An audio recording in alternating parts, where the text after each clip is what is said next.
Good evening, students. This is Mr. Martin. We're going to talk about the quotient rule today. This is another exponential property, much like the product rule. Now, if you notice, it's called the quotient rule, which is the opposite of a product. Division is the opposite of multiplication. So some of you, just by saying that, are going to start thinking about what you can do to your exponents. Instead of adding them, you probably already know what you're going to do if it's all about the opposite. But we're still going to go over this. We're going to see why you can do this, and then we're going to see the patterns form. There are going to be 3 examples and 1 non-example. The next slide after the video will be your entry slip for tomorrow. And tomorrow what we're going to do is explore deeper into this rule, much like we did with the product rule. So you're going to have classwork tomorrow. But first, let's look at an example. And our first example is 2 to the 5th power divided by 2 to the 3rd power. Well, the first thing I did was rewrite this as fraction. But remember, a fraction line is the same thing as a division symbol. So this is still 2 to the 5th power divided by 2 to the 3rd power.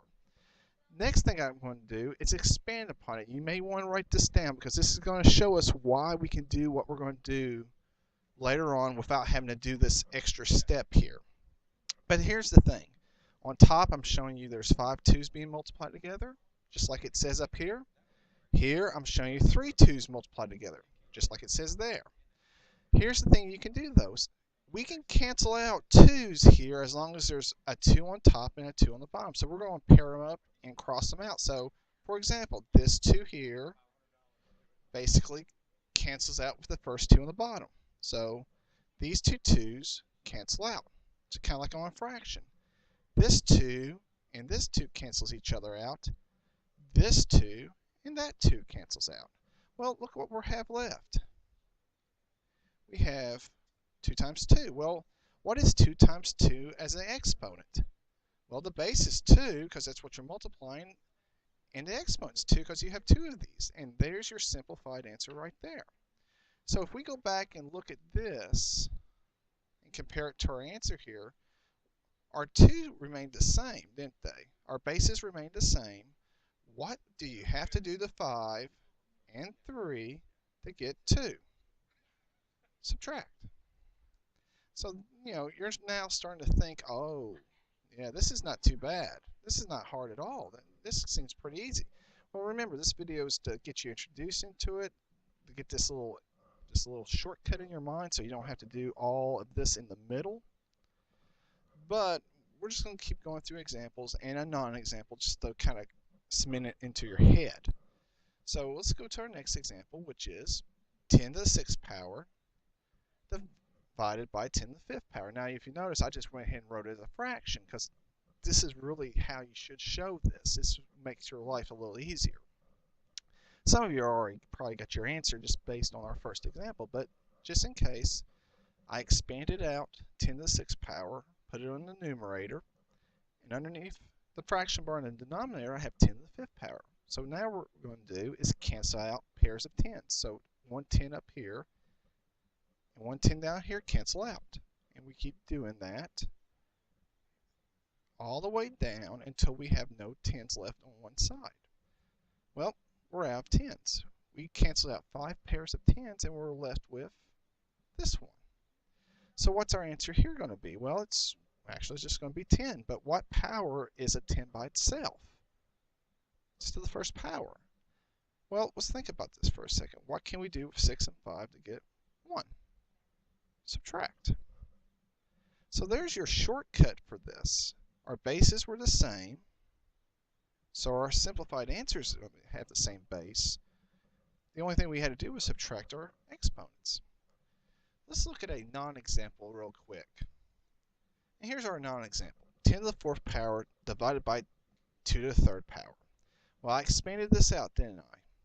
We have 4 10s being multiplied together on top, 3 2's being multiplied together on the bottom.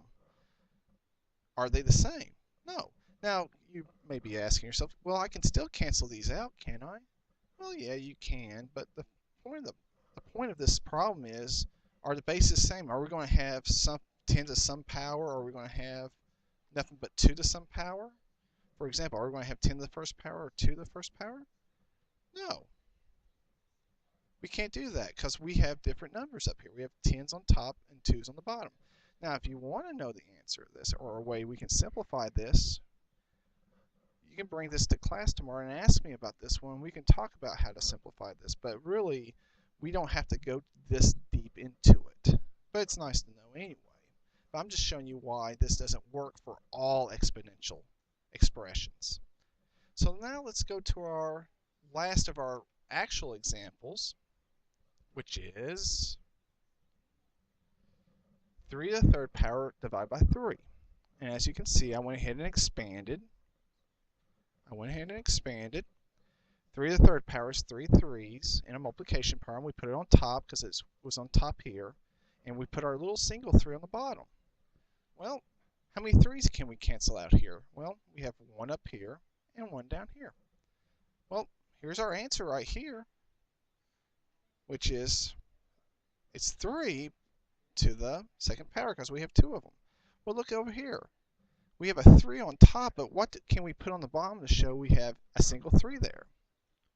That's right, 1 meaning the first power.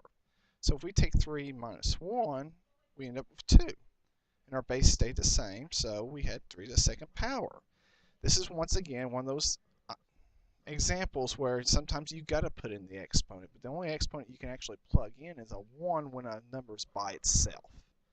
So that's just something to keep in mind. So let's review for a second. The quotient rule, when dividing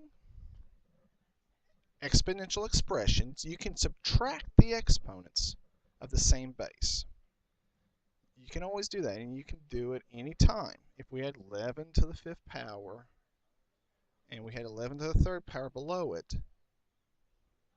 what can we end up with? Well, 11 to the 2nd power.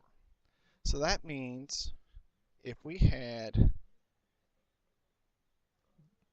b to the e divided by, and we'll put a little slash here, and let's use another variable, b to the c. Essentially what you're going to do is keep your base, if it's the same, in this case it is, it's b and b, e minus c. Just subtract your exponents and you'll have your answer. Your next slide will have your entry slip for tomorrow, and it's just to see how you handle these expressions. I hope you have a good night.